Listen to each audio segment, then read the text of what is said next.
কোটা সংস্কার আন্দোলনরত শিক্ষার্থীদের ৯ দফা দাবির সঙ্গে সংহতি প্রকাশ করে বিক্ষোভ ও সমাবেশ করেছে দৃশ্যমাধ্যম শিল্পী সমাজ। আজ বৃহস্পতিবার ১ আগস্ট ফার্মগেট এলাকায় বৃষ্টি উপেক্ষা করে সবাই জড়ো হতে থাকেন। ভয়হীন, ন্যায্য, মানবিক মর্যাদার বাংলাদেশ চাই।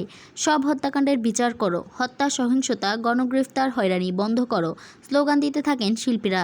এই সময় আইনশৃঙ্খলা বাহিনীর ব্যাপক উপস্থিতি লক্ষ্য করা গেছে। বৃহত্তর চলচ্চিত্র, আলোকচিত্র, থিয়েটার, গণমাধ্যম সহ দৃশ্যমাধ্যমের নানা শাখার কর্মীরা দৃশ্যমাধ্যম শিল্পী সমাজ ব্যানারে কোটা সংস্কার আন্দোলনকে কেন্দ্র করে দেশে হত্যা, সহিংসতা, গণগ্রেফতার, হয়রানির প্রতিবাদ করা হয়েছে। এ সময় মামুনুর রশিদ, আকরাম খান, নুরুল আলম আতিক, আজাদ আবুল কালাম, হাসান আজমেরি হক বাঁধন, পিপলু আর খান, অমিতাভ রেজা চৌধুরী, মোনেম ওয়াসিফ, ঋতু সাত্তার, তাসলিমা আক্তার লিমা, তানিম নূর, সৈয়দ আহমেদ শাওকি, ওয়াহিদ তারেক, রিদওয়ান রনি, আমিরুল রাজি, নুসরাত ইমরোজ তিশা, তানজিব ওয়াহাব, জাহিন ফারুক আমিন, তানভীর আহসান, ইয়াসিন আল হক, শঙ্খ দাশগুপ্ত, সাবিলা নূর, নাসিফ আমিন, তাসনিয়া ফারিন, হুমায়রা বিলকিস অনেকে সংহতি প্রকাশ করে। বক্তারা বলেন, সব হত্যার হিসাব ও বিচার করা, গুলি করা ও সহিংসতা বন্ধ, গণগ্রেফতার ও হয়রানি বন্ধ। আটক শিক্ষার্থীদের মুক্তির দাবিতে দাঁড়াতে এখানে এসেছি।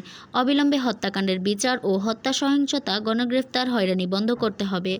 সেই ন্যায্যতা, সমতা ও মানবিক মর্যাদার অঙ্গীকার নিয়ে মহান মুক্তিযুদ্ধের মাধ্যমে ঘটেছিল স্বাধীন বাংলাদেশের অভ্যুদয়। সেই বাংলাদেশের নাগরিক হিসেবে নিরাপত্তা ও ন্যায় বিচার আমাদের সাংবিধানিক অধিকার।